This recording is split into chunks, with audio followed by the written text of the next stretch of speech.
marketer access. Today we're going to talk about such a fundamental thing in marketing that is important for the hobby marketer, just a person that is interested in marketing. Obviously, if you are a marketer, this is also really, really important stuff. It is the framework that you can base all other marketing on and all your marketing activities. It will also tell you how to prioritize those activities, making sure that you spend your marketing spend and time in the right place. And that is, so you can talk a little bit about why it is as well in the decision process, but I'm going to bring up a little presentation here, get my graphics out of the way. And that is lifecycle marketing. We're going to tie this word that might be strange, and I haven't heard this before for some people. Other people might have heard it before. I'm going to put this lifecycle marketing in the context of your buyer's purchasing decision. So it's all about your buyer. It's not really about you as a business owner or a business. But it's how can you market the best way possible to get that click or website visits, etc., to become a paying customer. And we're absolutely not talking about forcing anyone to buy anything from you, because that will not work. But how can we do optimize this buying process in such a way that it benefits you and the client, because they do need your product. We're talking about the clients here that need your product or your service. Yeah, so this is me. I'm a founder of Pine Tree Marketing. We are based in Cape Town. I'm originally Norwegian. I love working with small businesses, entrepreneurs, when it comes to marketing, upskilling, which is exactly what we're doing here as well. And if you have any questions along the way, please use the chats. We are live on various platforms at the moment. So whichever platform you are on, use the comments field or the chat field or whatever is available on your platform. I will have a look out for questions during this session, also afterwards. If you're watching the review, which I know a lot of people are doing as well, you are still welcome to pop in your questions and we will answer them afterwards. You can also contact us via email or chat or however you want to, with any questions that you might have. We love sharing what we do.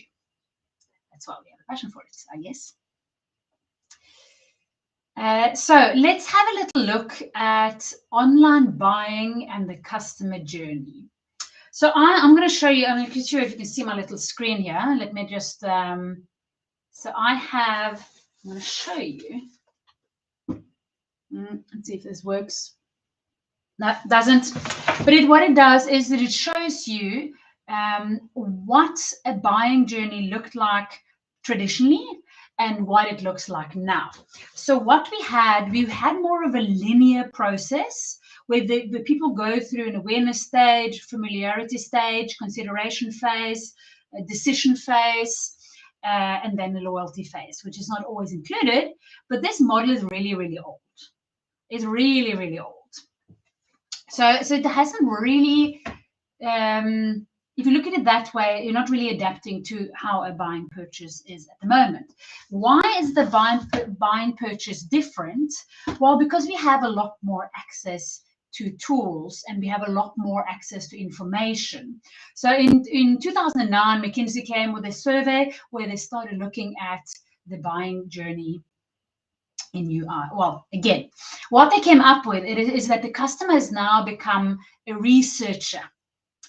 So they research a lot more. This, again, comes with accessibility of information. Just when I studied marketing, I don't know, 10, 15 years ago, there was no Facebook. And this linear model that I first mentioned was even before Facebook. So obviously things have evolved. Google has become a lot better. We have AI that is there helping us write and type and find information and sort information. We have reviews. We are a lot more concerned about what other people say about someone's product or service than what they say themselves. So what I'm saying about my services is less important to my customers than what my other customers are saying. So we have a lot more access to all of this information, which makes the buying journey look a little bit different. So we have become researchers. So the buying process is no longer linear. It's not about creating the attention in the beginning of the buying process and maybe give a good offer at the end. Which used to be like, okay, we have 10 alternatives. I need this product. I have 10 alternatives. And as time went by, we sort of pick one out, not relevant, until we end up with one. It's not the case. Now people have some alternatives. Oh, I might be interested in this. And then they go back and they research it. And then a couple of other alternatives come in. And then maybe the original falls out. And it's a little bit more of a circular process. So the decision doesn't look the same. We have to understand this when we do marketing. If we only focus on the awareness, we will miss out on the rest of the journey, and we will disappear from the as maybe an option to purchase from us. So it's really, really important to see what can we do along that decision journey of the customer to make sure that we keep top of mind and that we will be a good option for your customer. So that is what it's all about. That online buying has changed. Customer journey looks different. And if we're not keeping up with that, we will fail. And typical symptoms of failure, I don't really like that word though, but that would be, but it can be quite detrimental because you can run out of money, not get any clients from your marketing activities. You become despondent, you're not motivated because you're not getting results. One simple reason could just be that you're only focusing on awareness. I'm saying that because it's quite a normal symptom that we see. People focus on awareness only, or they're pushing too hard on the final sales when people are still making decisions. They're still doing research, and you might put them off. So that is quite important to be aware of. We're obviously going to look into what this looks like as well. But here are some stats. 96% of people visiting your website or social channels will not buy straight away. There's different versions of the stat out there, so you will find that online. But if you expect immediate purchases from your ads, from your organic posts, from the stuff that you put out there, you will be disappointed. You will also probably use your marketing budget quite inefficiently because you're not getting the results. You're not getting conversions. You're not getting customers because you're putting all your bucks in one bucket. So lifecycle marketing helps you create a buyer's or a customer journey that increases conversion and sales by doing the right thing at the right time. So exposing them to the right information, nudging them along to a purchase decision, keeping top of mind and being the first choice when they're ready to make that decision. Again, first step is to realize that it is a journey. So that is quite important. So a couple of definitions just to have it, to tie this a little bit together. I'm not sure if you can read it, but I'll read it for you. The customer journey. So we have a couple of things that we use, and they're variations of the same, a couple of words. You have a customer journey. We're going to talk about customer life cycle and lifecycle marketing, which all ties it all together.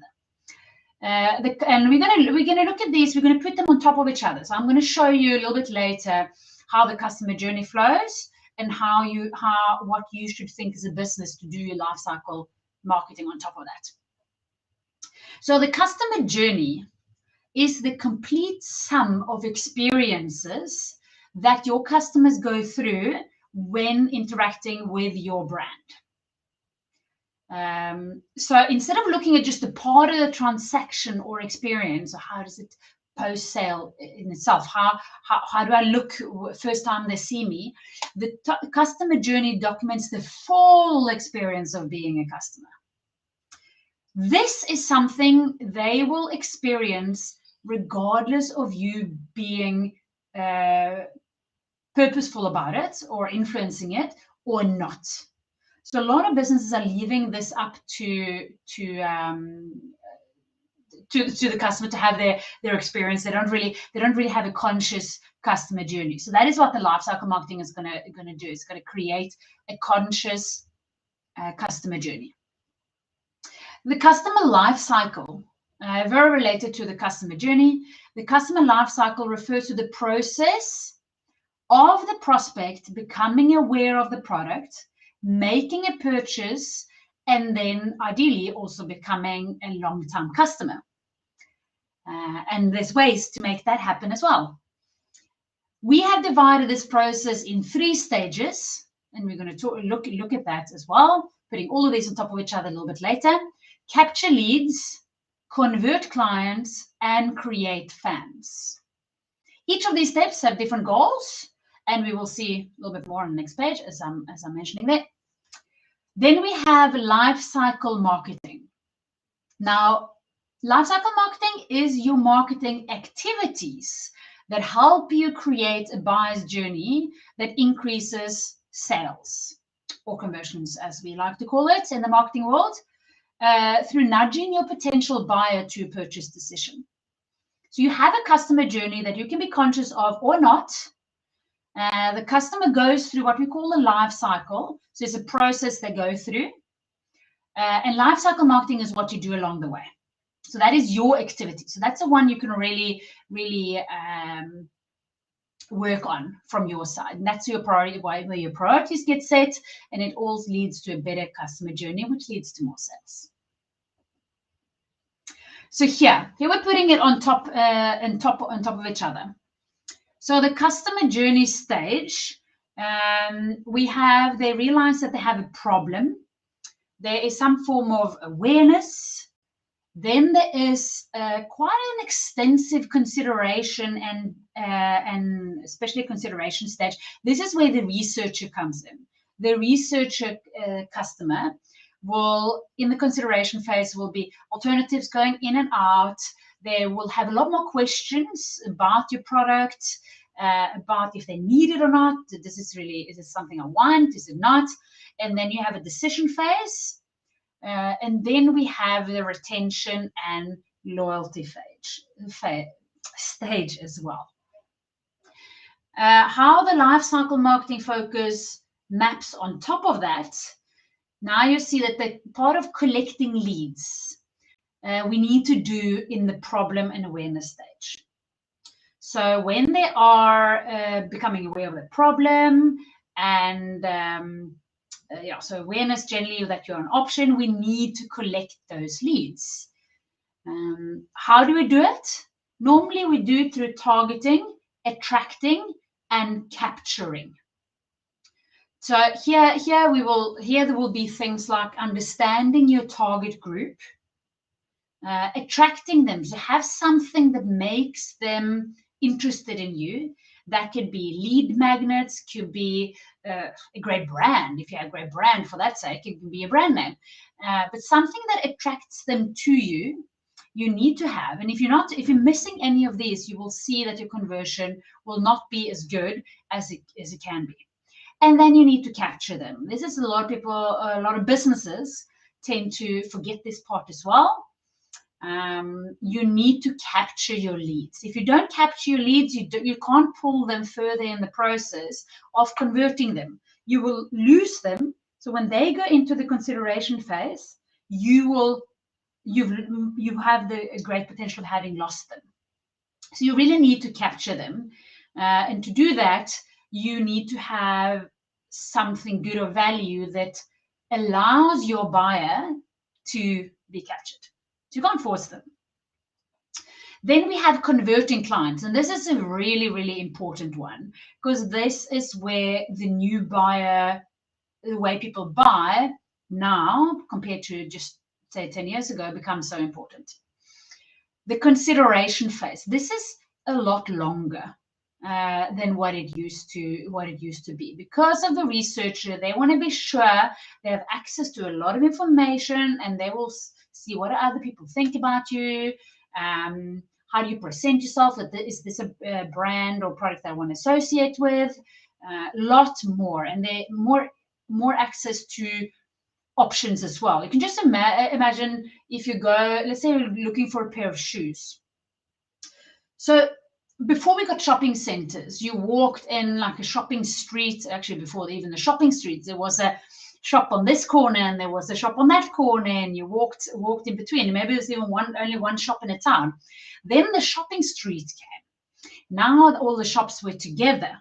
So now you can have maybe 2 shoe shops fairly close to each other. So your client now can easily go and compare. Then the shopping centers came, and now even more shops are together. Now you have the distraction of, oh, maybe I spent my money on a pair of jeans and I didn't actually spend them on the shoes. So a little bit more distraction.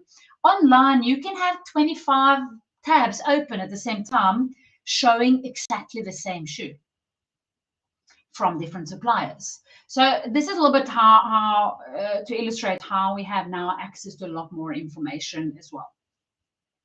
So converting clients become quite important. You have to have them captured. Means that you need to have their details or identify them in some way to be able to do this. What is it about? It's about engaging with them and nurture them. Answer the questions that you know that they will have during this process. So you need to understand your customer journey. You need to understand what your client is or your potential customer is considering, and you need to put in your effort on answering those questions, being where they look for information, etc. So it's quite important, a very, very important stage that needs a lot more attention than what it gets. Then we have offer. So we need to offer people first of all, the right thing at the right time.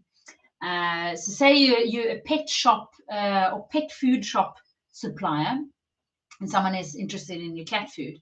Now, you don't really want to suddenly, when it comes to it, offer them 20% off the dog food, because you're sort of messing a little bit with the offer, and they might go somewhere else. So you want to make sure that the offer is right. You want to make sure the offer is coming at the right time. So not too early and not too late. So, and this is something you test. As you go, you test and see how you do. If you don't map out the process, you also don't have anything to test. Don't think that you need to get this all right at once. You do not. Then you need to close the client. So you mustn't be scared of closing them, but they need to go through with a decision. That needs to be easy for them to do. So don't give them too many options. If I'm looking for a pair of shoes, give me an easy checkout for the shoes that I'm interested in. Don't suddenly ask me if I want any of these 10 shoes, and you add another 9 options for me, because then I might be confused. Then we have the retention phase and the loyalty phase. This is where we want to create fans. And remember, this is all elements that you should invest in. I will a little bit later, I think, go through the priority path as well. Or it might actually not be in this one. Well, we'll see. But what that tells you, how to prioritize this, tells you to start with this stage. So your marketing effort should start here. If you have existing clients, you want to make sure that you deliver, impress, and multiply. This is your shortest way to getting a sustainable income or sustainable influx of new leads. If you create fans, they will talk the brand up for you. So you don't have to spend as much money on ads. It will be easier to convert the clients. So this is really a good stage to start to invest in if you're not doing it already. So deliver on promise. Deliver what you promise. Just don't under deliver. Very important. Make sure that the customer feels that you have delivered, not just you.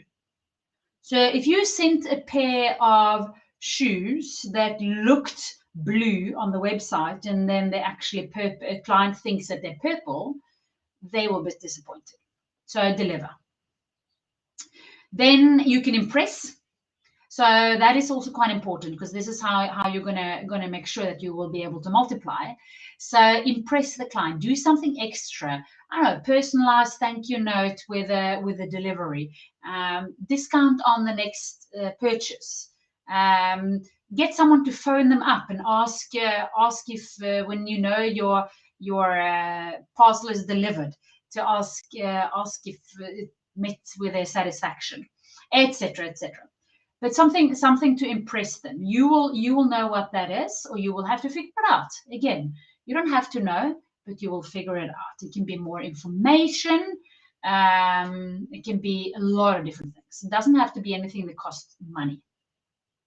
Then multiply can be done a couple of ways. You can have repeat purchases from the same person, or you can have one person that talks to another person, so you get a new client. This all ties back into the attracting and capturing new leads. So it all ties back into that. It's no longer linear. So why do you need lifecycle marketing? You need to facilitate and support the buying process of your customers. You need to do so to help them get to the purchase. People also get very, very sidetracked. I don't know about you guys, but I have a lot of these. Okay, I'll take my phone and I'll take a picture of that ad and I'll attend to it later. I'm not captured. First of all, I'm going to forget to attend to it. You haven't captured my details, because I'm just screenshotting your ad. So it's really important. So you won't be able to help me get to the purchase of what I did show interest in, because I screenshotted it. So it's quite important to make sure that you have that opportunity. Again, a share is not a sale. You don't know. You don't have the opportunity to necessarily communicate with them again. A like is not a purchase. Isn't it interesting how a lot of these social media agencies will say, oh, but you got so many likes and so many shares and so many followers and clicks, the other two there as well. And then at the end of the day, you're like, but yeah, it looks great, but where's the client? This is why you need to do lifecycle marketing. You need to understand that it's not only about these things. A follower is not a customer. A click is not a lead. So you need to make sure that you have all these steps in process, these processes and actions in place to be able to get to the purchase, because the purchase is what's going to create a sustainable business for you. So that's quite important to understand, and will take away a lot of frustration as well from all of those businesses out there that generate all these shares and likes and followers and clicks and all of that stuff, but not getting the business. And I also promise it's a lot easier to close or to sell to a potential client if they are referred from someone else. If someone else already has said, oh, I worked with Pine Tree Marketing and they were great, they had such nice service and they really went that extra mile, it's going to be a lot easier for me to sell to them, obviously, if they need my services. Because I'm not going to force them to need my services, but they already, likelihood of them already needing it because they talked to my existing customer that recommended me, it sort of lies in the cards that they do need my services. I already created some kind of trust because I was recommended. It wasn't my company talking to the client, telling them how great I am. There was someone else saying, hey, these people are quite good, you should talk to them. A lot easier to sell to than to have to go via someone who just liked your page or liked your post, etc. Or visited your web page and it's just a stat on your Google Analytics. So this is putting a little bit in context here as a framework and seeing how it all ties in together. So this is a lifecycle marketing framework. You will see the same elements that we talked about earlier. It's collecting leads, converting clients, and creating fans. So we need to, and you see how it all goes in a sort of extended figure of eights. It goes on. So we need to target our correct target group There's no point of targeting the wrong person. For marketing services, I don't need to target people that don't need marketing. I want to target the ideal customer for me, the ones that will like to work with me. That's who I want to target, not the ones that it's going to give me a lot of hassle. I want to have the person that is easy to work with, that can build a good relationship, and we can really thrive both in the delivery and what you are receiving. So you need to target the right kind of person.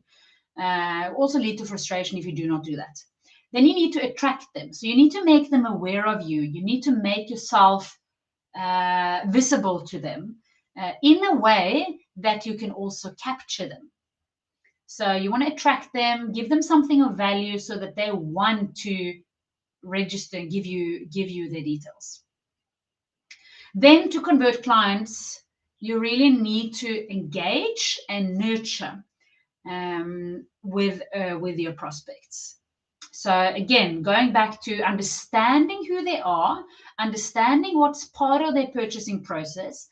I do not expect you to necessarily know this straight off the bat. So don't be despondent if you're thinking, oh, but I don't really know. I don't know. Well, then we just start with mapping. So what I recommend when you start with lifecycle marketing is to start mapping out your process, what you have. And if you say, oh, but I don't have a process, well, that's perfect. Then you have clean sheets and you start. And then I would recommend to start also in this section, creating fans if you have existing customers. If you don't have existing customers, I will recommend to start here. There's no point of pushing in the money here if you don't have a conversion process in place. So a little bit of a hint there about how you should prioritize. So you need to engage and nurture with them and give them the right information at the right time. By having this mapped out in the process, you can figure out if your process is wrong. So you can improve your process. You can say, oh, no, that activity didn't really seem to work. Why did it not work? Was it because other things were not in place? Or was it just because it was the wrong thing to do? Did I offer this too early? Am I offering the wrong thing, for example? So when you come to offer, testing out your offers, knowing what you offer and why you're offering at a specific time will help you to test your offers. Doesn't mean you have to get it right straight away, but you have the opportunity to improve and the opportunity to get it right by doing it consciously. And then you need to close the business. Review your own purchasing process. Get someone else to review your purchasing process, actually. Let that not be your best friend, your parents, your child. Let it be someone else, someone that will be objective, someone that doesn't dig you and love you for just because they're your family. They will be too much of your fan to give an objective opinion about it. So have a review of your closing process, because it is an important part. If you're not getting it right, you won't close the business, you won't get sales. And again, once you're mapping out the process, you will see where people fall off. It will be more obvious. Oh, the closing process is not working. Okay, let's put some effort and attention into that, instead of just pumping all the time that I have in creating a new ad. Let me use my time to look at my closing process. Then we have in creating fans. We want to deliver. Again, you want to deliver what they are expecting, not just what you think they're expecting. You want to impress them. So you want to make sure that you go above and beyond. So you don't just want to deliver, you want to impress. If you're going to create fans, you need to do a little bit more. And you want to multiply. Again, that is either getting repeat business from the same customer. So then they're sort of becoming a lead again. And you might convert them again, but it's quite a lot easier to get people to convert the second time around because they already built up trust. You have already impressed them. So it's just more about keeping in contact, understanding when they're ready to buy again. Or you can multiply by getting referrals from them, getting reviews that close other clients that they don't even know about. So I can leave a review on a product, on a purchase platform, and someone I don't know see that review and say, okay, this is a good service, so I trust them. So it's quite important to have these things in place. So getting a review process in place, very, very valuable. Again, that's this. If you have clients, start here. If you have any clients, just start here, creating these processes, and then work your way backwards. You need to have a collection process or a capture process as well. Quite important. So how do you create an amazing customer journey? You have to start mapping your activities throughout the customer lifecycle. So going back to the previous one that I was showing, let me see if I can go back to it. Going back to, this is going to be my last slide. Go back to this one and map out, what am I doing on targeting? And if you do nothing, it's fine. It's not about judging that you're not doing anything. It's about identifying, what am I doing on targeting? Is my targeting good? You can always evaluate that afterwards. What am I doing on attracting? Am I attracting clients? What am I doing on capturing? How am I capturing clients? Efficiently? Do they get stuck in some random Excel sheet? I promise you, Excel sheets are not great for capturing. You want to capture them. You should have a CRM system. I recommend a CRM system, customer relationship management system, so that you can capture all your details. One of the biggest reasons why leads are not converting is because it's not an efficient capturing process. I'm going to also give you this resource while I'm done with that. This is a mapping tool. The one I popped up now is a mapping tool that you can use to help you map out your customer journey. So then you look at, what am I doing under the engage? Am I doing anything? Can I do more? Am I doing enough? Am I doing the right things at the right time? What am I offering when? Again, what is my closing process looking like? How is my delivery experience? How do I deliver? How do I deliver? And what do I do? You know, is it a speed service? Is it a snail service? How do I deliver? Do I keep the customer informed along the way? Expected delivery of is then and then. Or if it's a service, are you outlining your delivery process to the client so to set clear expectations of what's going to happen when? What are you doing to impress the clients? And what are you doing to multiply? And remember, there's two ways to multiply. Repeat business. Are you asking your clients for referrals? Are you asking them to leave you reviews? If you're not doing that, that's really something you should look into. And again, are you following up with them after purchase to figuring out if they need anything else?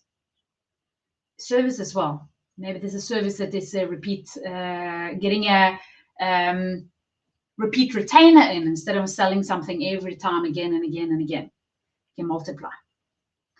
So that is quite important. Use that mapping tool if you want to start mapping out your customer journey.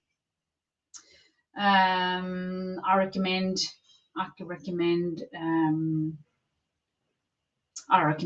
trying to map that out.